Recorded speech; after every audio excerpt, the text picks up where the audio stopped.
Сәлем оқырман, эфирде Алтынсарин Legends.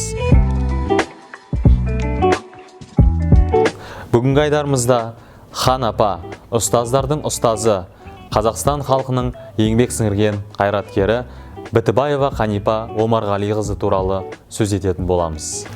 Қанипа Омарғалиқызы 1945 жылдың 1 мамырында Шығыс Қазақстан облысы Тарбағатай ауданы Жетарал ауылында қарапайым көп балалы отбасыда дүниеге келеді. Әкесі Омарғали Ұлы Отан соғысының ардагері. Ұяда не көрсең ұшқанда соны ілесің демекші. Анасы мен әкесінің өнегелі тәрбиесінің арқасында Қанипа Омарғалиқызы жастайынан білімге ерекше қызығушылық танытып, ұстаздық етуді өмірінің басты миссиясы етіп таңдайды. 1968-1980 жылдар аралығында туған ауылына оралып, мұғалімдікпен қоса директордың тәрбиесі жөніндегі орынбасар қызметін атқарады.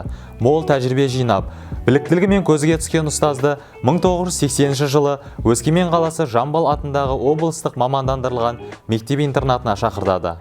Осы кезеңдерде еліміздегі ұстазға берілетін атақ, дәреже мен құрметтің барлығына ие болады.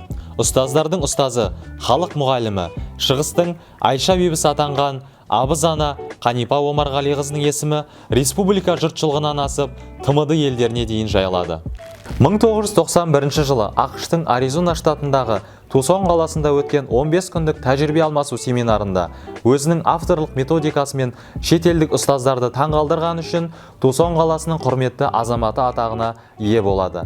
Ал 2004 жылы елбасы Нұрсұлтан Назарбаевтың қолынан құрмет орденімен марапатталады. 45 жылдық ұстаздық тәжірибесі 45 минуттай өткен Қанипа Омарғалиқызы 2014 жылы бұл дүниемен қош айтысады. Жақсының аты өлмейді, ғалымның хаты өлмейді деген аталы сөз тура Қанипа апамызға айтылғандай. Артында 32 кітап, 100-ге жуық ғылыми әдістемелік еңбек қалдырды. 200-ге жуық шәкірті облыстық, республикалық және халықаралық дәрежедегі ғылыми жобалар мен олимпиадалардың жүлдегерлері атанды. Қазірде Бітібаева атындағы авторлық мектеп пен мұражай жұмыс жасауда.